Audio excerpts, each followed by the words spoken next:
بابا جی کہتے ہیں کہ انسان کی آدھی زندگی ڈگریاں لینے میں گزر جاتی ہے اور آدھی ان کی فوٹو کاپیاں کروانے میں۔ میں نے زندگی کو بہت قریب سے دیکھا ہے۔ زندگی میں صرف 2 ہی نقطے ہیں۔ ایک دن ضرور آئے گا کیونکہ 2 دن ایک ساتھ نہیں آ سکتے۔ بیوی: ڈاکٹر صاحب میرے شوہر رات کو نیند میں بہت بولتے ہیں، میں کیا کروں؟ ڈاکٹر: آپ اپنے شوہر کو دن میں بولنے کا موقع دیجیے۔ یہ وہی سائیکل ہے جس کے بارے میں کہا گیا میاں بیوی سائیکل کے 2 پہیے ہیں۔ سائیکل تو دیکھیے ذرا تصویر میں۔ شوہر: میری لاٹری لگ گئی تو تم کیا کرو گی؟ بیوی: آدھے پیسے لے کر ہمیشہ کے لیے میکے چلی جاؤں گی۔ شوہر: 100 روپے کی لاٹری لگی ہے، یہ لو 50 روپے اور نکلو، شاباش۔ پھپھو: کتنا پڑھی ہو؟ میں BA۔ پھپھو: 2 لفظ پڑھے ہیں وہ بھی الٹے، AB ہوتا ہے لڑکی۔ جو بیویاں اپنے شوہروں سے ڈرتی ہیں وہ سیدھی جنت میں جائیں گی، اور جو نہیں ڈرتی ان کی تو دنیا ہی جنت ہے۔ دوسرے ممالک: بنانا شیک پی لو، صحت کے لیے اچھا ہوتا ہے۔ پاکستان میں: بنانا شیک پی لو، کیلے خراب ہو رہے ہیں۔ بندے کی بھوک ہی مر جاتی ہے جب بیوی کہتی ہے کھانا کھا لیں، پھر آپ سے کچھ ضروری بات کرنی ہے۔ شادی کیا ہوتی ہے یہ سمجھنے کے لیے ایک سائنسدان نے شادی کر لی۔ اب اس کو سمجھ نہیں آ رہا کہ سائنس کیا ہوتی ہے۔ مرد ایک کان سے بات سن کر دوسرے کان سے نکال دیتا ہے، عورت دونوں کانوں سے سنتی ہے اور منہ سے نکال دیتی ہے۔ بیوی: آپ بہت بولے ہیں، آپ کو کوئی بھی الو بنا سکتا ہے۔ شوہر: ہاں پتہ ہے، شروعات تمہارے ابا نے ہی کی تھی۔ کتابیں کھولنے سے جو نیند آتی ہے وہ موبائل کھولنے سے اڑ جاتی ہے۔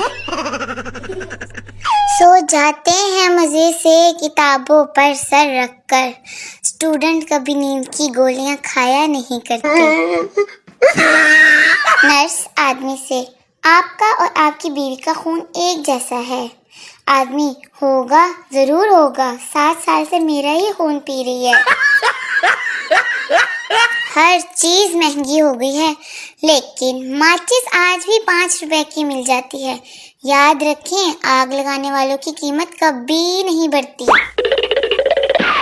لڑکی اپنے نابینا عاشق سے: کاش تمہاری آنکھیں ہوتی تو تم میرے حسن کو دیکھتے۔ لڑکا: اگر تم خوبصورت ہوتی تو آنکھوں والے تمہیں میرے لیے چھوڑتے، اندھا ہوں، پاگل نہیں۔ شوہر: اگر میرے ہاتھ میں حکومت ہو تو میں ملک کی تقدیر بدل دوں۔ بیوی: تم پہلے اپنی شلوار تو بدل لو، صبح سے میری شلوار پہن کے گھوم رہے ہو۔ فریج سے ٹھنڈے پانی والی بوتل نکال کر اسے منہ لگا کر پانی پینے کے بعد ویسے ہی رکھ کر پھر سے امی سے ڈانٹ کھانے والا موسم آ گیا ہے۔ ٹیچر نے ایک پرندے کی ٹانگ دکھائی اور پوچھا یہ کس پرندے کی ٹانگیں ہیں؟ پپو: نہیں پتا۔ ٹیچر: تم فیل ہو، کیا نام ہے تمہارا؟ پپو: میری ٹانگیں دیکھ کر نام بتائیں۔ اعلان ہو رہا تھا کہ ایک بچہ ملا ہے، جن کا ہے آ کر لے جائیں۔ ایک سردار جلدی جلدی گیا اور بولا مجھے بھی دکھاؤ جن کا بچہ کیسا ہوتا ہے، کبھی دیکھا نہیں۔ شکر ہے ڈاکٹر یہ نہیں کہتے، بھائی کھلے پیسے نہیں ہیں، کہو تو ایک اور آپریشن کر دوں۔ اگر آپ کی باتیں لوگوں کو گولی کی طرح لگتی ہیں تو اس کا ایک ہی مطلب ہے کہ آپ کا نشانہ بہت اچھا ہے۔ ایک چور چوری کر کر گھر سے جا رہا تھا کہ بچے کی آنکھ کھل گئی۔ بچہ: میرا اسکول بیگ بھی لے جاؤ ورنہ شور مچا دوں گا۔ شوہر: تمہاری امی کی مذاق کرنے کی عادت نہیں گئی؟ کیوں، کیا کہہ دیا امی نے؟ شوہر: آج مجھ سے پوچھ رہی تھی کہ میری بیٹی سے شادی کر کے خوش تو ہونا۔ بیوی: اجی سنتے ہو، اوپر سے وہ بیگ اتار دینا، میرا ہاتھ چھوٹا پڑ رہا ہے۔ شوہر: تو زبان سے ٹرائی کر لو۔ لڑکی: زوم کسٹمر کیئر والوں سے پچھلے 3 گھنٹے سے انٹرنیٹ نہیں چل رہا ہے، بتائیں میں کیا کروں؟ Customer care: